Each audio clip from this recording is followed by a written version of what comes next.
How's it going, ParaTruthers? Welcome to ParaTruth Reborn.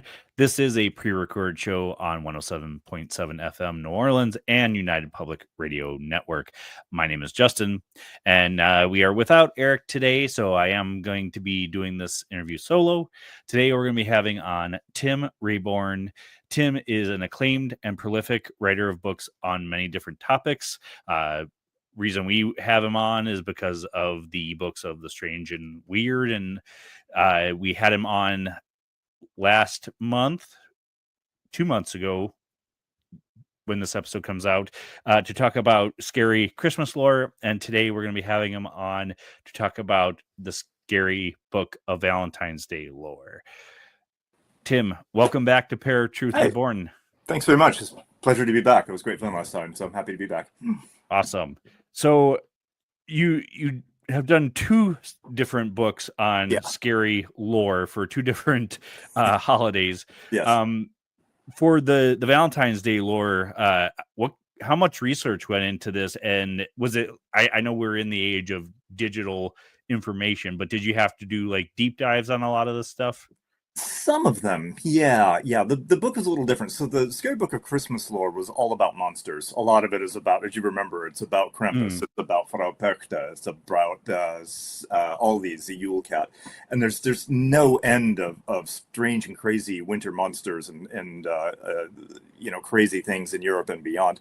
The Valentine's Day book was a little different. They asked me to do a sequel. It's the same publisher, and I definitely wanted to do it. It's going to be an ongoing series, actually, and I've just finished the third book, and I'll talk about that toward the end of because that'll be out toward the end of this year. Okay. But the Valentine's things were interesting because there are no, as far as I can tell, there aren't any Valentine's Day monsters. Right. There's no. I was hoping there would be. I was hoping there'd be a Valentine's Day wolf or something, or a Bigfoot that appears every February 14th in the wilds of British Columbia or something like that. And people leave out roses for it or something and whatever, but sadly there were no monsters, so I had to look for other kinds of stories that keep in the and one of the first things, of course, is ghost stories. There's plenty of ghost stories about doomed love and forbidden love and all of that, so ghosts are a big deal in there. There's a lot of great urban legends.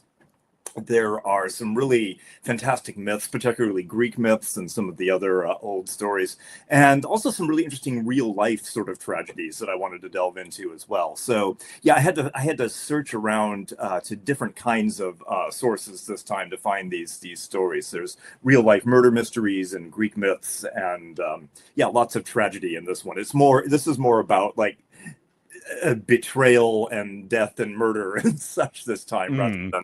But there are some great ghost stories as well and urban legends, which I've managed to put in. So yeah, the focus is a little different, but hopefully the stories will be just as unsettling.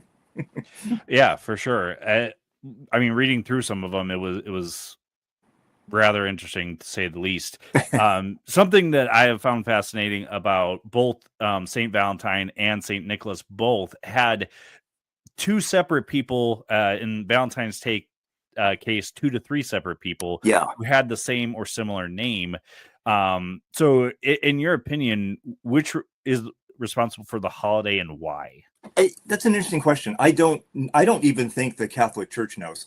I think there was a tradition of multiple Valentines, and they basically canonized all of them and celebrated them on the same day, I think, just to cover all their bases. But the original story had to do with it was a classic sort of martyr story, and it had to do with Valentine, the original Valentine, being an official, or perhaps like a Roman. He was a Roman of some kind who probably secretly became a Christian priest in I think it was the 3rd century. Around the same time that St. Nicholas lived, actually, and he started holding services and such. And at one point, there was a Roman official or military officer came to him, and his daughter was very ill, and Valentine went to him and healed him, and the official was so impressed that he decided to convert to Christianity. And then when the emperor heard about this, he was furious, and he ordered Valentine to be beheaded. So most of the stories are kind of variations on that, and he always ends up with his head on a chopping block, basically. So it might be that there was only one person whose story got filtered out into multiple different variations, because that happens quite a lot. It might have been that there was more than one, but both of them ended up getting the same fate. Maybe one of them died and the other didn't. Or maybe the whole thing is just entirely a folkloric tradition that someone made up. We're not absolutely certain. I think most historians accept that there probably was a Valentine, a Valentinus, pretty common name actually in the Roman. It would be like, a common enough sort of name that it wouldn't be unusual for somebody to have done this, and maybe to have met a sharp end on the business end of an axe. So it's possible that it's an amalgamation of multiple different legends and myths, and sometimes they split off into different versions. What you will see with stories like this is that different regions will have different variations, and that's actually what we see here. There's the different versions of Valentinus that we see come from different parts of Italy, so it's entirely possible that they are folkloric, and that the original was something a little bit different, or a smush of all of these, or it branched off into something, or it was a folk tale that found its way into different parts of Italy, central and southern Italy, and became popular, and the local people embellished it in their own way with their own, whatever story was relevant to them. At this point, we're 17 centuries on, it's pretty much impossible to tell. But we do know that the original Saint Valentine, or the Valentine, whichever one it was canonized by the church into proper sainthood, and it was celebrated on February 14th throughout the Middle Ages. Now, how this martyr who got his head cut off relates to a day for romantic love is a different story. So, yeah. Right. Yeah. Well, from what I remember from the book, and even going back into my own research, the reason we have Valentine's Day cards is the research I had originally done was somebody had sent him a letter while he was in prison, and it was labeled "To My Valentine." Yeah, there's a again, it's an ancient urban legend that while he was awaiting execution, someone who loved him, maybe even was in love with him, smuggled a letter into him. Yeah, or another version says that he sent a letter to someone outside from your Valentine. So it could have been either. We don't know about that. That's a tradition that may have grown up in the Middle Ages several hundred years later. A lot of these types of stories, they existed, and then whoever was writing them or rewriting them, they weren't concerned with historical accuracy. They were just simply trying to tell a good story and make a point. And so it's entirely possible that never happened. But that's very possibly where it came from.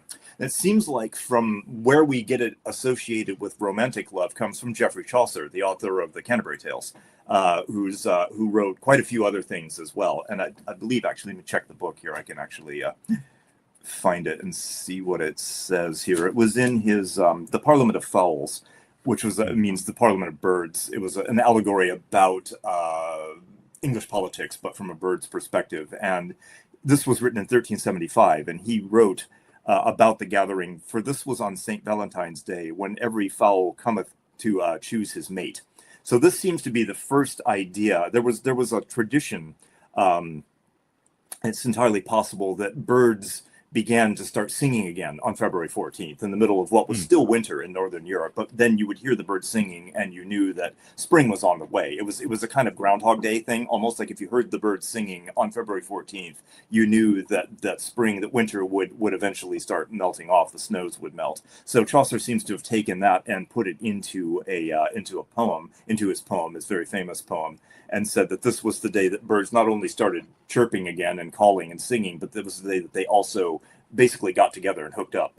so that became kind of a thing that later writers also took on. And there's some evidence that I think it was King Henry, I want to say Henry IV, maybe, but I might be wrong. It was in the early 15th century in England that there was a duke, or perhaps a famous earl, who actually did send. It wasn't a king. It was a nobleman who sent his wife some sort of elaborate, illuminated message on Valentine's Day, and some people consider that to be the first Valentine's Day card, really, for real. Although that might be an urban legend. We're not sure, but from there, it seems like it actually really it started, kind of what's the word? Like the avalanche, the picking up speed. And Yeah. by the 16th century, King Henry VIII actually declared it an unofficial holiday in England, honoring St. Valentine, but people also started turning it into a day for romantic love as well.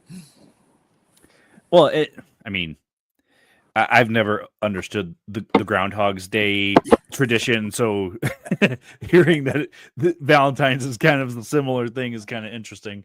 Yeah. Something that I had never heard of when it came to Valentine's Day is the vinegar Valentines. I love those. And go ahead. It's a tradition we need to revive, as far as I'm concerned. Well, I feel the same way about ghost stories during Christmas, so I completely get that too. Christmas monsters and horrible Valentine cards, absolutely. Yeah. So tell us a little bit about this tradition. Like, what was involved in sending these nasty cards or letters? It seems to have developed in the sorry, I'm just fixing something. My screen's being funny. It developed in the Victorian age in England, sometime in the mid-19th century. This idea came about where people would send not just Valentine's Day cards to people that they loved, but also fairly nasty cards to people that they didn't like. And I love that. It's I'll pull open the page here. I marked it off since you had mentioned it, and where is it? There we are. Yeah, I'll read a little bit from it because it really highly amuses me. It's a wonderful tradition that needs to make a comeback, I think. So let's see, vinegar Valentines. Yes, these delightfully subversive and sometimes awful creations were basically anti-Valentine's Day cards. You didn't send one of those to someone you loved, but to someone you disliked. Beginning in England in the 1830s or 1840s, it was actually quite early then, forgotten, and continuing for the next several decades, it's thought that their most popular vinegar Valentines made up almost one half of all Valentine's Day cards sent. I love that. The cards could have messages that mildly poked fun at the recipient, or they could be vicious, depending on the feelings of the person sending the card. Illustrated with often grotesque drawings, they might mock a particular person or even the whole profession. You could send such a card to anyone you disliked and have it tailored to them. It could be a horrible boss, a greedy landlord, a corrupt politician, an ex, or a terrible family member. Even worse, these cards were often sent COD, meaning the recipient had to pay the postage due on them. It's like, since many of them are destroyed, we only have a few surviving cards, but some of the messages were fantastic. Like, because I love another, there's no chance for you. Oh, jeez. Do you ever mend your clothes or comb your hair? Well, I suppose you've got no time, for you're doing nothing but reading novels all day. Don't imagine anyone will ever take you for a gentleman. As you can imagine, these cards didn't go over well, and even if we see them as funny now, there are reports of fights, lawsuits, and suicides coming about because of these biting communications. There's even one case of an angry husband who shot his estranged wife after receiving one from her. But often such cards were sent anonymously to protect the senders from such a retaliation. As the trend went on, more and more people began to push back against it in letters to newspapers, calling them vulgar and cruel, which they certainly could be. Eventually, their popularity died down, but for several decades in the 1800s, vinegar Valentines ruled the day, and the sensitive souls out there might have needed to approach February 14th with a little bit more apprehension. So, crazy things. I love them. Well, and if you really think about it, 1800s, although it is a long time, it's not that far away from compared to ancient times. Yeah, absolutely. So. It's, we have grandparents and great grandparents that knew people that lived in those times. So it's still within not living memory, but a generation or two away. So it's a sign of the times. And Victorian England was undergoing such drastic, massive change with the Industrial Revolution, and literally the entire country transformed in the space of 40 or 50 years. So there's probably a need to just let off some steam, in some cases, really. So, yeah. But I think they were eventually considered to be too cruel. And I think it wasn't so much that they were banned, but they were just they fell out of fashion eventually. I think it's just they weren't popular anymore, and it came to be seen as something not so much funny, but kind of vulgar and crude after a while. So, yeah. Now, something that is odd to me, but it does make a little bit of sense too, is a lot of the bloodshed that happens around the time of Valentine's Day. But one of the things that I found fascinating, because I do kind of remember reading about it at an earlier age, was the St. Valentine's Day massacre. So I wanted you to tell us a little bit about that and what that brought that about. Sure. I mean, it doesn't have anything to do with love specifically, but the fact that it happened on Valentine's Day meant that I had to include it in the book. Right. It was one of the most notorious gangland murders, almost certainly ordered by Al Capone in Chicago, in the back in the day, and it still technically remains unsolved. Capone was sneaky. He was, as you may know, he was finally got on tax evasion. They never actually got him on any of the hits that he put out, Right. murders or anything else. So they went after his taxes, and that was the only thing that they ever got him on. So it remains one of the most notorious, technically unsolved crimes in American history. So again, I can read a little about it from the book, because it's better to me to do that than just waffle on about it and pretend I know what I'm talking about. Yes, the infamous St. Valentine's Day massacre had absolutely nothing to do with love or celebrating the holiday. Quite the opposite. In fact, it was an act of brutality showing the high levels of mob activity in Chicago during the 1920s. Crimes that the city government and police couldn't or wouldn't stop. Various gangs slugged it out on Chicago streets, each trying to gain the upper hand and establish their empires, but no one was more ruthless than Al Capone, who wanted to be top dog for every illegal enterprise, from bootlegging to gambling, and he had no problem taking out rivals. When Prohibition became American law in 1920, those involved in the organized crime world saw a perfect chance to make huge amounts of money by producing and selling alcohol illegally, and make huge amounts of money they did. Gambling and prostitution dens also brought in a hefty amount of cash. Capone was probably worth $100 million by the end of the 1920s, an absolutely stunning sum for the time. $100 million in 1925 would be worth more than $1.8 billion today. And he lavished some of that wealth on charities like soup kitchens and other community institutions, which made him very popular with the locals. In his quest to become rich and powerful, Capone ordered hundreds of hits and murders during his reign over the underworld, but he was always very careful not to be directly linked to them, which is why the police and even the early FBI had such trouble catching him. As you might know, he was eventually arrested for tax evasion. In any case, one especially brutal slaying took place on February 14, 1929. At the time, Capone's main rival was an Irish gangster named George Bugs Moran. Capone was determined to strike hard at his enemy and sent some of his own goons, dressed as policemen, to a garage on the north side of the city. There they found 7 of Moran's men working on a bootlegging operation.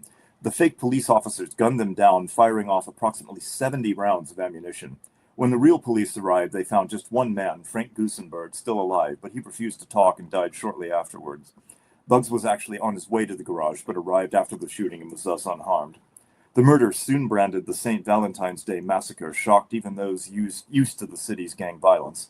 Capone, who was at his home in Florida, denied having anything to do with it, though most investigators believed him to be responsible. Bugs blamed Capone, while Capone said that Bugs had done it, presumably to frame Capone.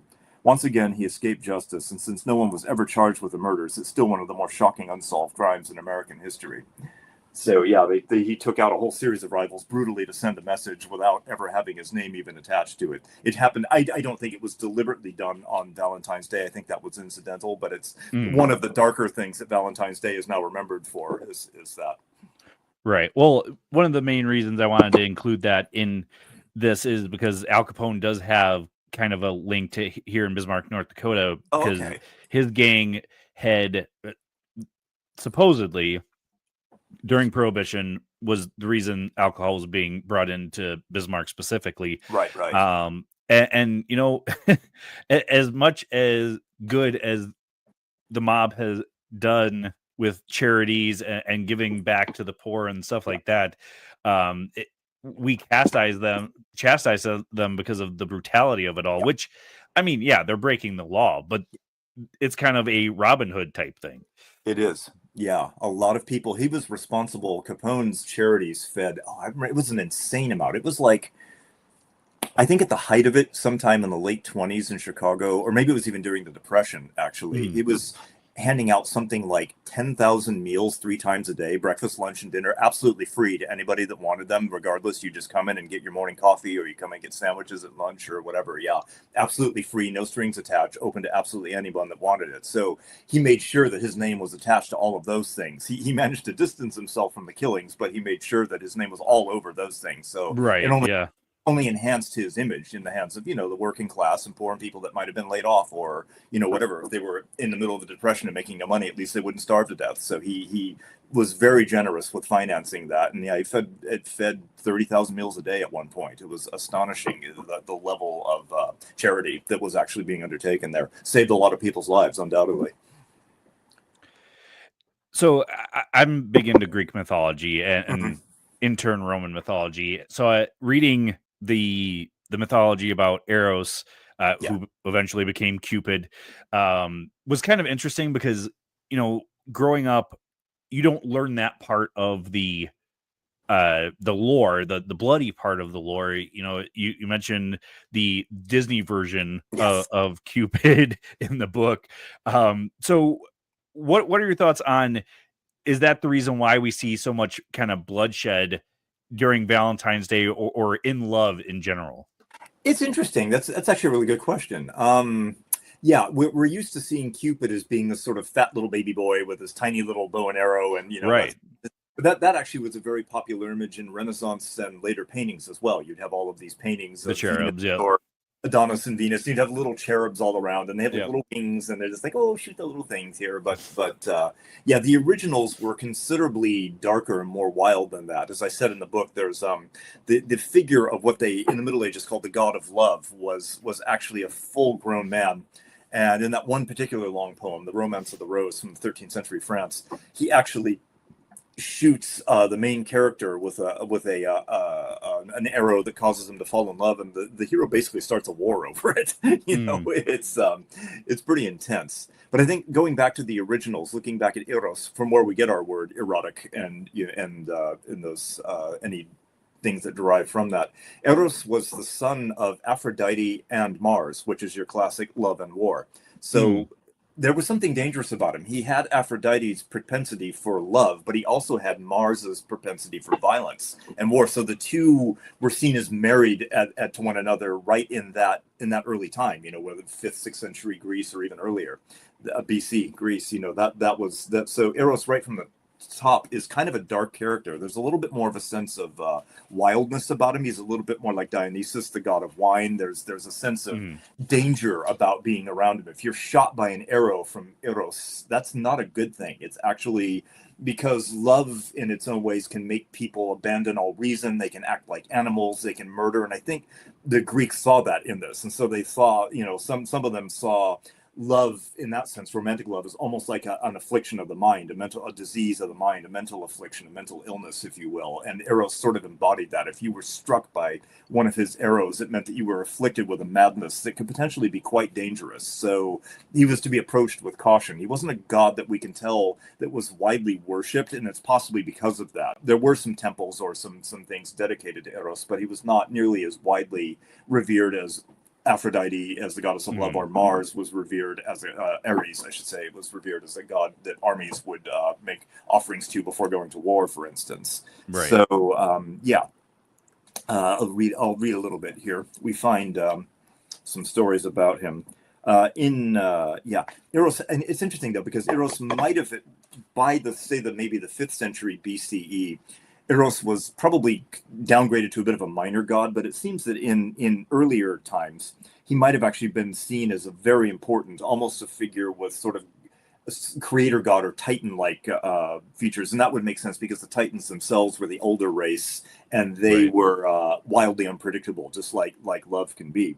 So in the 5th century, the playwright Aristophanes wrote his comedy called The Birds, which, as I said, has nothing to do with Alfred Hitchcock. But he wrote that Eros sprang forth from a primordial egg and then mated with chaos itself to produce the human race. Yeah, it's not what we would consider a romantic origin story. So here's this young god giving, fathering the human race out of chaos. And that's an interesting statement about what we as human beings might be. And it speaks to like the idea of the savage versus the civilized and such. So we were born of chaos, but had to be civilized later. But Eros still represents that dangerous, chaotic side. So there he's not actually the son of Aphrodite and Ares. He's the son of a primordial creation, something much, much older that is not even within the realm of the Greek gods. He sort of supersedes them in a sense, and he's more like a Titan in that case. But if he's the actual creator of the human race, that puts him above even Zeus.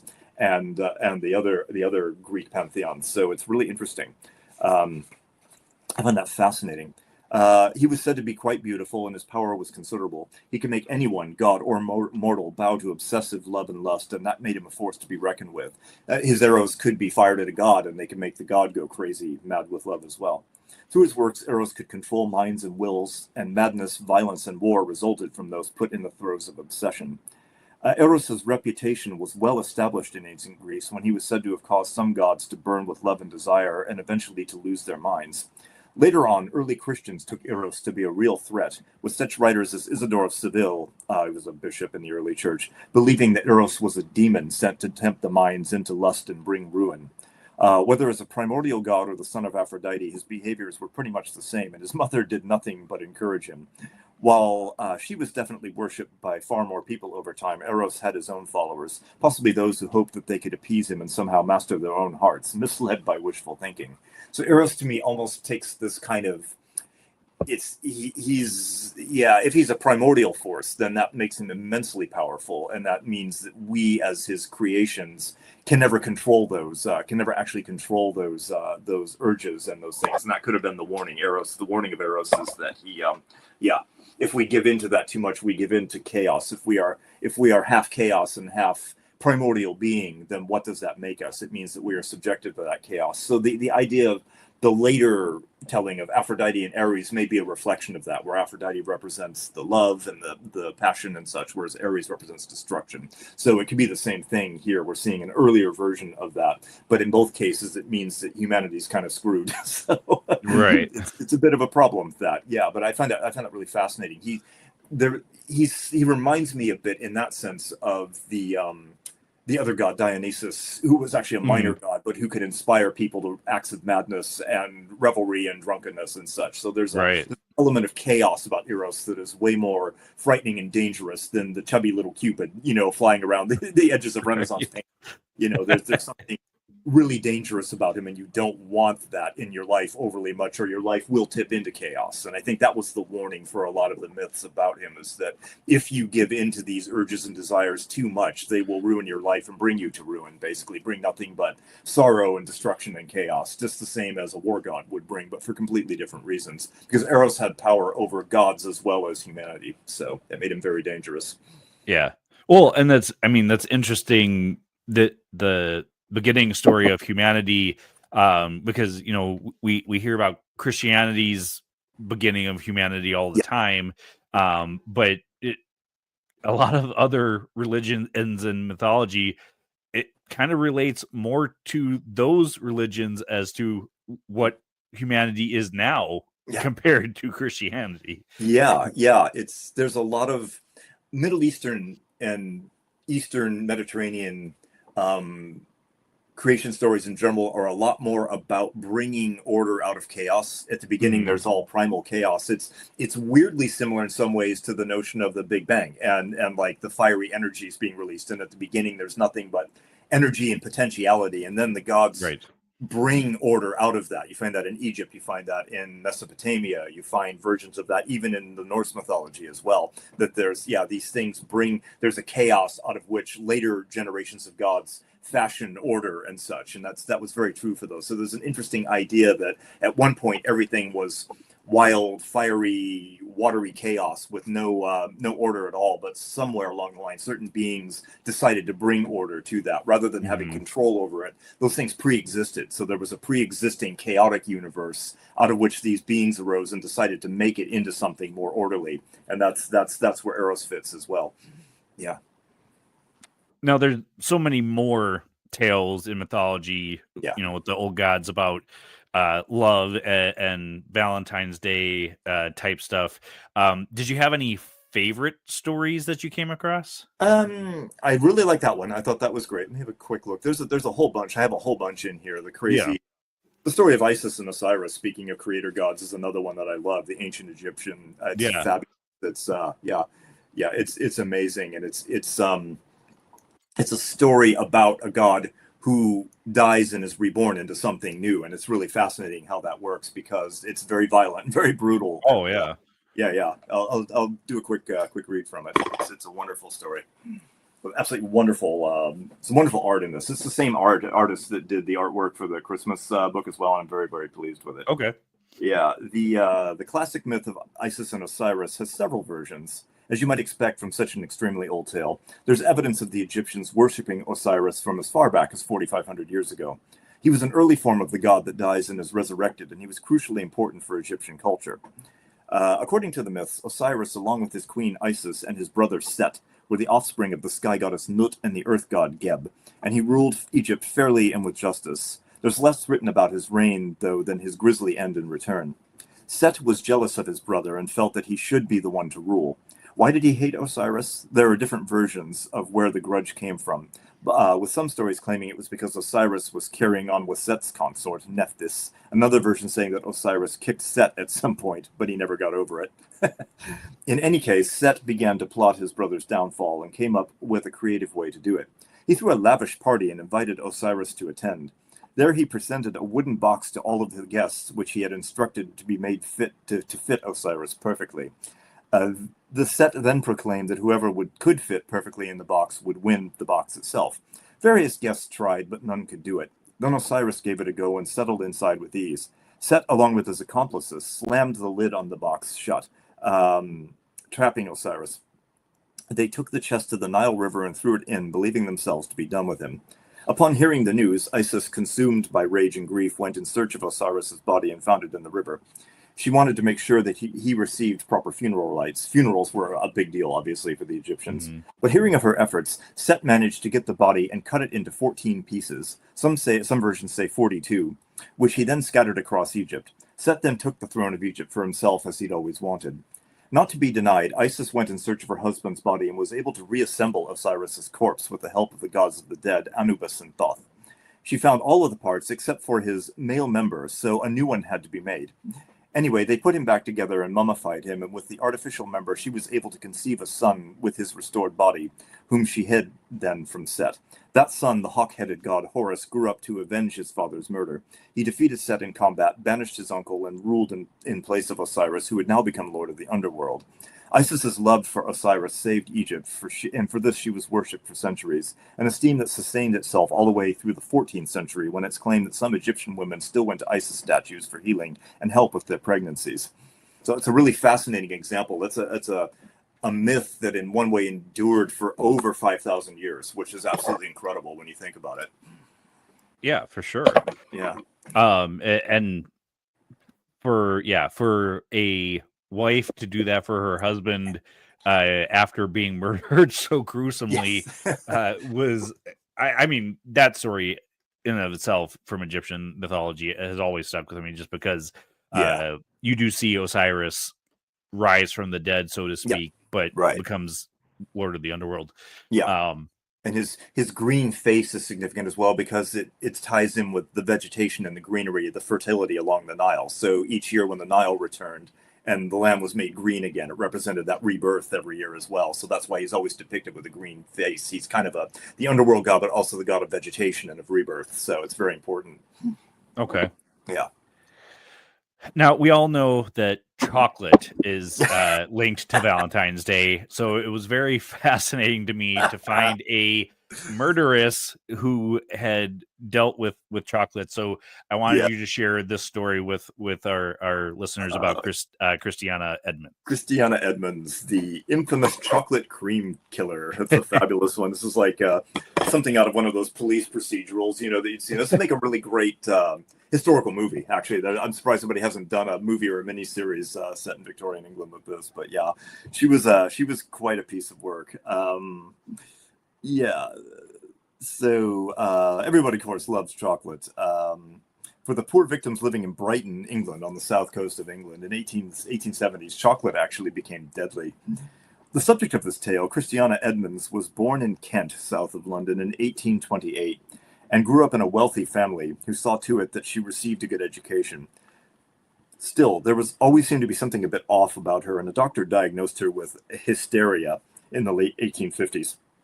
Now, bear in mind that this was, often a sexist catch-all diagnosis that male doctors would just give. Oh, she's acting up. She has hysteria.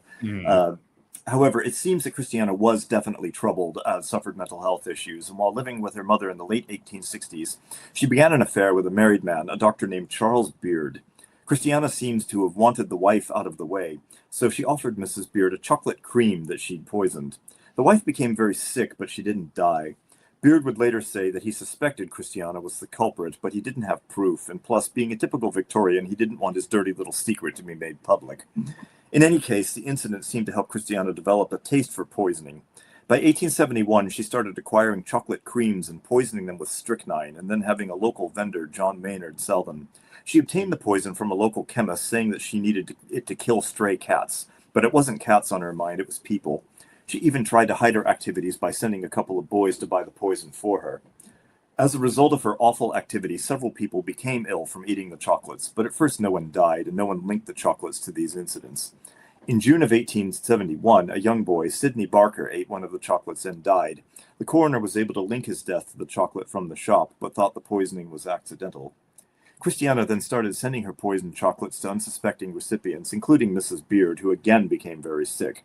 It was now clear that someone was poisoning people with chocolate, but Christiana tried to deflect suspicion by mailing some of them to herself, claiming that she had been targeted, presumably by Maynard. Finally, Dr. Beard did the right thing and told the police about his suspicions, but denied that anything had ever happened between him and Christiana. Her evil plan fell apart quickly, and she was arrested, tried, and sentenced to death, although her sentence was eventually reduced to life in prison. She lived out the rest of her days at an insane asylum, dying in 1907. We'll never know what drove her to use the world's tastiest treat to try to kill random people, but it probably put the people of Brighton off of Valentine's Day chocolate for a long time. Well, and I mean, we all know the story of Sweeney Todd, and Absolutely. using meat pies to kill people and feed them to other people. Yes. So, unfortunately, it's one of those things that, especially in England specifically, some of the most horrific things were done with food. Oh yeah, absolutely. Yeah. There are whole traditions of these. There's whole books about these kinds of things. These crazy. We tend to think of the Victorians as being so prim and proper and innocent and whatever, but there was actually a really dark undercurrent to the entire society. Vinegar Valentines being an example. There's all sorts of really crazy things like this. Some of the most atrocious murders and serial killers you can imagine. Everybody thinks of Jack the Ripper, but there were a lot of other things that went on in those times as well, when you have a society facing rapid change as they did, and also dramatic inequality, hundreds of thousands of people moving to cities and being displaced and living in slums and terrible working conditions and such. And it strains the I don't know the word, the tape holding society together, and things start to crack and they start to fall apart. And so it's only natural that you'll start seeing these sorts of things be brought to light. And there are whole books on Victorian murders and crimes that make for really fascinating, really fascinating reading. The stories of things like Sherlock Holmes come out of a very real world where these kinds of things, you had like these crazy crimes to an extent that you'd never seen before in the history of the nation, because so many people were clustered together in these enormous cities like London and Birmingham and Manchester and such. So it was only a matter of time before things like this started happening, as people got on top of each other. They were sick, they were dying, they were getting on each other's nerves. There's just like a whole series of social problems. These things are almost like you're opening a little black curtain and peering behind it to see the underneath the facade that everybody liked to present. So for real, yeah. So this is a very good example of it. This is not something from a poor working family. This is a very decent, well-to-do middle-class person that just snapped and decided she wanted to start murdering people with chocolate. That baffles the mind for sure. But you really have to wonder. Yeah, it's one of those things that. Why does any serial killer do what they want to do? What they do? Right. For real. Yeah. Something that any holiday has is very interesting traditions. The one that grabbed my attention from this book was the old Scottish tradition of throwing garbage on one or both of the betrothed. So can you tell us a little bit about that tradition? Because it has to do with molasses and garbage and fish guts and all that. Guts, yeah. I am Scottish, so I can laugh at this and make fun of it. So that's my excuse. So yeah, they did this because Scotland. That's fine. So. Yeah, it's a wonderful story. It's an old Scottish wedding. Well, we think it's old. We don't know how old. It might have been Right. 1965, but people traditionally throw things at weddings: rice to the bride and groom as they're leaving, or the bridal bouquet to a group of young, hopeful women. In northeast Scotland, however, the act of throwing things occasionally gets a whole lot messier for spouses to be, as an old folk custom known as the blackening still sometimes takes place. At some point before the wedding, one or both of the couple will be abducted, quote unquote, by their friends and subjected to what can only be described as torture. They'll be taken somewhere and then doused with all sorts of garbage, mainly rotten food. They might first have molasses smeared on them to make them sticky, and then all kinds of truly gross things will be tossed at them: rotten eggs, fish or fish guts, sour milk, dog food, and so on. And this is supposed to be fun. Right. Sometimes the friends get carried away, and not only the soon-to-be bride and groom get attacked, but also the best man and the bridesmaid. It's all taken in stride, and usually there are no hard feelings. But why do people do this, and more importantly, allow it to be done to them? Well, it's said to bring good luck to the happy couple, the idea being that if they can put up with something so awful at the start of their marriage, they'll pull through as a couple. Think of it as a kind of marital baptism by fire, only with stinky fish guts.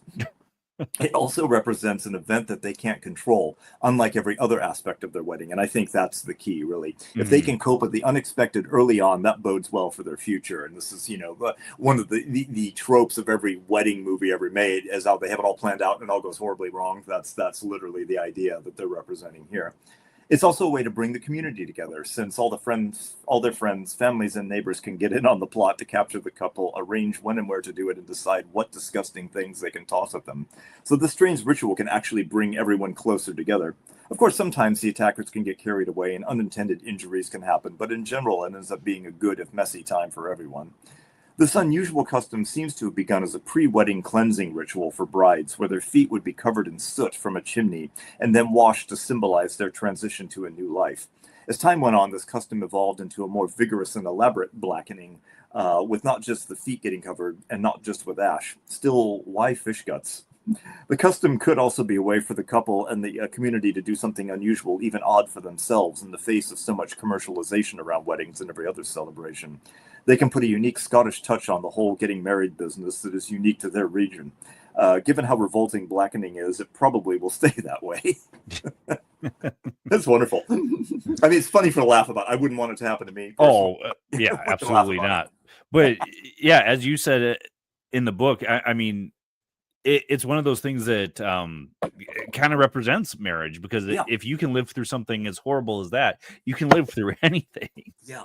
And I think part of it is also the bride and groom know it's coming, but they don't know when it's coming. They're not like, well, it's Friday, they're going to abduct us. It could be any time in the few weeks leading up to the wedding, and so they have to just live with that. It's the unknown, the unexpected. And I think there's a lesson there that they have to face the unexpected together. And if they can put up with difficult, it's the for better or worse. This is the worst, this is part of the whole thing. So I think that the joke there is that, well, if you can put up with this and be unexpectedly doused with molasses and fish entrails, then you're going to do okay if this doesn't upset you too much, And it can also be a way for the family to kind of, the family and community to sort of bond with each other. The in-laws can sort of get to meet each other and hang out and plan this horrible, diabolical thing and have a good laugh about it. And it's an ice-breaking thing, and it's a way for them to actually come together a little bit as a community. But I also like the idea that it's a tradition that's probably, I can see the blackening the feet with ash is probably something much older. I can see that being a 17th, 18th, even 16th century tradition. But this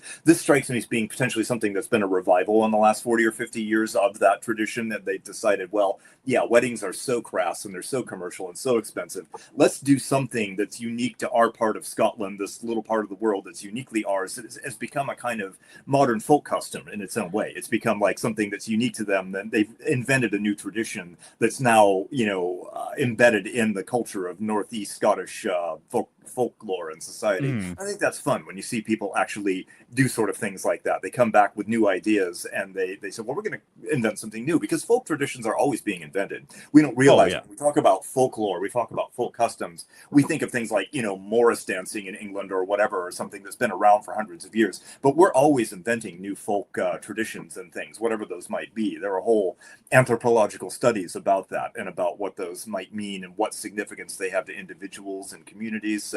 So I like to think of something like this as very much just sort of participating in a fun new folk ritual that hopefully will stick around for a while. Yeah. Right. Well, and I mean, we've changed it from folklore to urban legend. Same exact thing. Yeah. Yeah, and that's it. And urban legends, which I've got some doozies in here, are fantastic. There's one I'd love to read in a minute, but yeah, I think urban legends have become they're a form of modern folklore. They're a form of because I can look at things like going back to the Christmas book, things like Krampus and like Svartpete and these horrible creatures that live in forests and whatever. I can see those as being the urban legends of the 16th century. They're the same kind of thing. Don't go out because the cannibal witch in the woods will get you. Or I knew a friend of a friend got abducted by the witch and was never seen again. It's literally the exact same thing, and it also, to me, it borders on cryptid sightings and those sorts of things as well. It's another thing. There is something in the woods, and I've seen it, and my friend saw it, and we're not sure what it is. And I think there's a continuation of that tradition as well. So whether they're real or not, cryptic monsters are in themselves a part of our contemporary folklore as well, as are UFOs, as all of those things. Now there may be objective reality to those things, but we have made them a part of our collective consciousness, such that they're very important parts of things that we now encounter and believe. And some people are very devoted to them. Some people think they're not true, but they're there as a part of our culture. Absolutely. So yeah. Well, yeah. I mean, going all the way back to ancient man, I mean, there was always a story as to why to not go do something, because it prime example, people going missing. It's the unexplained, because if you never find a body, you don't know what happened, but you have to come up with an explanation. It's the human nature. Absolutely. So, speaking of urban legends and ghost stories, what was the one that you were talking about? Oh, well, what was the most interesting to you, and why? I love, let's see where I can find it. It's utterly horrible. It's pure urban legend, but the thing is, you could actually, especially in this day and age, see this happening. It's almost a Shakespearean comedy when you look at it. It actually has elements of that. It's called The Horrifying Blind Date. I don't know if you read this one, but it's fantastic. You can kind of see where it's coming, but it could be like Act 3 of a Shakespearean comedy, the way it ends. Okay. So this urban legend is part of the mistaken identity genre of urban legends, where everything seems to be going great until some awful revelation ruins everything. There are many versions of this legend, but this one is appropriately updated to the modern world. It's set at a time before exchanging pictures online was the norm, and people were more likely to remain anonymous. A young man is lonely and goes looking for love on the internet. That's his first mistake. He ends up meeting someone in a chat room. So we're talking 20, 25 years ago, right? The old days of AOL. He and this other person hit it off right away and start writing to each other privately. This back and forth goes on for some time, and it all seems to be going well. They keep the conversations light, and they don't tell each other much about themselves, always a sensible safety precaution online. Finally, they arrange to meet in person in a public place. In some versions, it's a cafe, in others, it's a beach. They set a time and a date, both excited for the big day. The young man has finally met someone that he really connects with and might have a shot at building a relationship with. This is the real deal. He's nervous, but he's determined to see it through. He showers, dresses up nice, fusses with his hair to get it to look just right, and sets off. It's getting dark, and he makes his way to the appointed place, certain that he's about to meet the woman of his dreams. And then he sees her, in the distance. A woman stands with her back to him. She's wearing just what she said she'd be wearing. In some versions, it's a nice dress. In others, shorts and a skirt, and a shirt. And she seems to be fidgeting nervously. His heart pounding, he resolves to go through with it and starts towards her. This is it. It's really happening. As he approaches, he calls out to her, using her username as they'd agreed. She turns around, excited, flashing a big smile. Her eyes widen. His eyes widen. He can hardly breathe, and he's at a loss for words. He starts to shake and gets lightheaded. Finally, a single word escapes from his trembling lips. Mom? God. It may not be true, but it should be. I love it. Well, and that mom had to have come up with a very odd username for him not to recognize her. Yeah, I mean, it's like Shakespearean comedy at that point. It's the comedy of errors, there are versions of that go back centuries, but I just love that one. It's completely updated for the modern. You could totally see that, like two people exchanging letters in Renaissance Italy or something, and the same thing happens. Mother, right? Exactly. This is just an updated chat room version of it, but I think it's hilarious. Well, and what's even funnier is you would think, mother and son, it's a very interesting bond, but you would think that if it were true, they would be sharing back and forth. Oh, I've met this great person, right. Yeah. Unless they wanted, don't tell anyone else about this. I mean, right. I can't. Yeah, I'm not going to tell anybody about this. So we have to keep this secret. So, yeah. But the comedy of errors and mistaken identities is a major trope in Shakespeare's plays, Twelfth Night and Comedy of Errors and various others. And there's where people disguise themselves and then find out that they're someone other than they thought. This is the Commedia dell'arte. This is comic gold that goes back all the way to Roman times. So right. Yeah. But I just thought that one highly amused me. It's not so much well, it is terrifying for the son, but it's right. funny for the rest of us.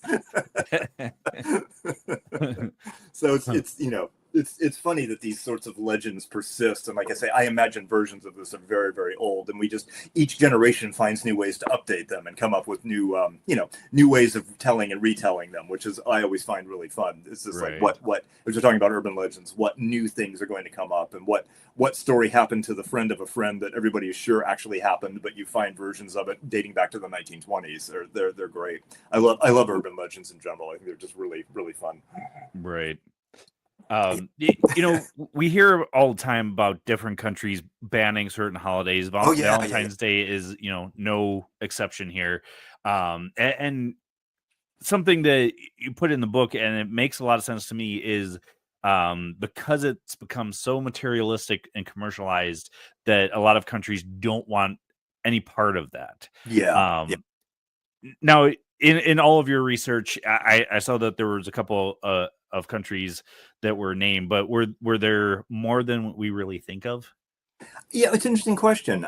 There's a lot of them tend to be more religiously conservative. There's a number of Islamic countries, but there's also places in Russia, for instance, where there's a real dislike for it. I think there's a sense in some, and it goes back to what you think the purpose of society really is, I think. And some of these more conservative or authoritarian governments don't like the idea of that level of freedom of expression. And I really think it does come down to something as simple as that. There's an amusing thing. We talked about that in one particular city, Belgorod in Russia, actually decided to issue its own ban on Valentine's Day in 2011. The holiday is still celebrated elsewhere in Russia, but this particular principality, they just said, no, we're not doing it. The deputy governor said that if they were to have Valentine's Day, I love it, they might as well also have a vodka day where everyone presumably drinks themselves silly. I can see that actually going over really well. Replace Valentine's. It's still a V, it's still a V day. It's Valentine's. It's now vodka day instead. I can see that being a real smash hit there. But some countries, we've seen various places like Saudi Arabia and Uzbekistan both have proclamations. Although what you find in countries like this is that there's a disconnect between what the authorities say you're supposed to do and what people actually do. And as my understanding is in Saudi Arabia, for instance, it was officially banned only since 2018. But people still tend to do it anyway. In theory, if you're selling cards or candy on February 14th, you could be fined, arrested and fined.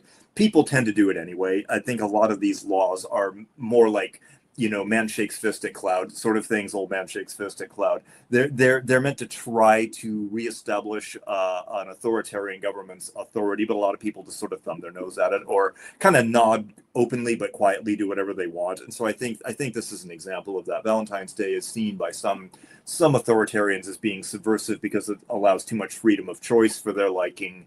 But in the end, people are going to do what they're going to do, and you can't suppress that. So I think these sorts of things are silly. They're an example of control freak type nature that governments like to have sometimes. And I think people are just going to eventually, they're just going to ignore them, and in most places, they're not really wildly enforced. It's one of those. It's more like an official statement rather than something. They don't have time to be sending police around trying to arrest people for sending Valentine's Day cards. It's silly. So yeah, they tend to be more like statements of purpose rather than, you know. And I'm sure they do occasionally do give people a hard time for that, but Vodka Day, that's the one I think that really needs to become a thing. I mean, you know, in coinciding with Valentine's Day, you know, if you don't get the Valentine of your choice, it would make sense. Yeah. I mean, I remember when I was a kid in school, we were supposed to send Valentine's little things that we would cut out to every other kid in the class. I don't know if you did that. Yeah. I was young in the 70s. That was a thing we did. And I don't think anybody does that anymore. But that was, you were just supposed to say why you liked that person and send them like a little construction paper heart or something like that, and you were supposed to pass them out to everybody so that everybody got them. It's, you know, so that was in public school in the 1970s. So you know, right, I do remember that. Yeah. I mean, I grew up in the 80s and early 90s, and it was always you gave a Valentine to everybody. You didn't just give a Valentine to the one that you wanted to. Right. Yeah. But I also grew up in the era, and even to this day, where it's, and there's nothing wrong with this, getting an award or a trophy for just participating. But it's one of those things where, you know, the winners are always more celebrated than the ones that just participated. Right. If you have to give a Valentine's Day card to everyone, then you're not really giving one to anyone. You're sort of like, the whole point is that it's, you know, but I guess they didn't want all the popular kids getting them and the not popular kids not getting anything. So it's well-intentioned. You know, I can see it being well-intentioned, but it kind of undermines the purpose of the whole thing anyway. So the tradition, right? Yeah. And a lot of people, you know, just look at Valentine's Day as just a crass commercial excuse to waste money anyway. You know, I lean toward that myself. You know, absolutely, 100%. Some people take it very seriously. I'm not one of them. Hence why I wrote this book. Right. All right. One of the last questions I have for you, because it's one that really fascinated me, is in this book you include ghost weddings, and I've heard of people having ghost weddings. More specifically, living person marrying a dead person. There was a part in the news not too long ago about a woman marrying a ghost pirate, and then eventually she ended up getting a divorce because he cheated on her or something like that, and it was so odd. So what are your thoughts on this practice and why you included it in the book? Well, it's a long established folk tradition in China, interestingly enough, and it's taken very seriously. It still is. And it's, again, we talk about authoritarian governments trying to police things, but China has a fairly authoritarian government, and they have cracked down on it, but not for the reasons you think. So I'll read a little bit about it. It's fascinating. So when it comes to marriage customs, the ghost wedding is an ancient ceremony found in several cultures around the world. It's especially common in China, where it's a tradition dating back more than 2,000 years.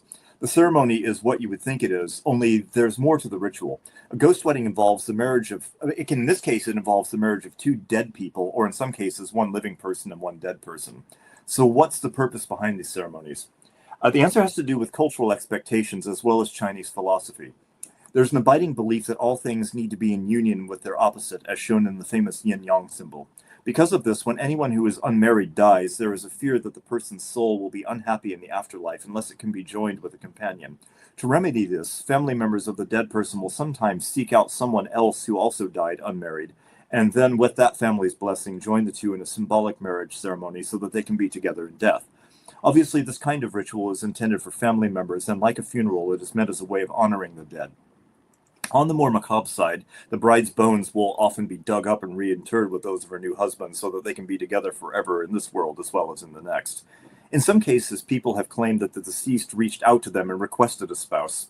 The dead might even contact the living through dreams or make a relative sick until they hold a seance and discover the true cause of the illness. Once the family pledges to marry the dead family member, the spirit relents and the sickness goes away. In China, there was a long-standing cultural belief that having an unwed daughter brought shame to the family. So if she died unwed, this was a chance to restore the family's honor as well as to give her spirit some peace. In more recent decades, especially in Southeast Asia, there have been controversial marriages between a living and a dead person. In some cases, it has involved a woman marrying the man whom she intended to marry, but who tragically was taken from her. She could then adopt a child and carry on his family name. There have also been stories of grave robbing. In the Shaanxi province in 2015, the corpses of 14 women were stolen and sold to families who needed dead brides for their weddings.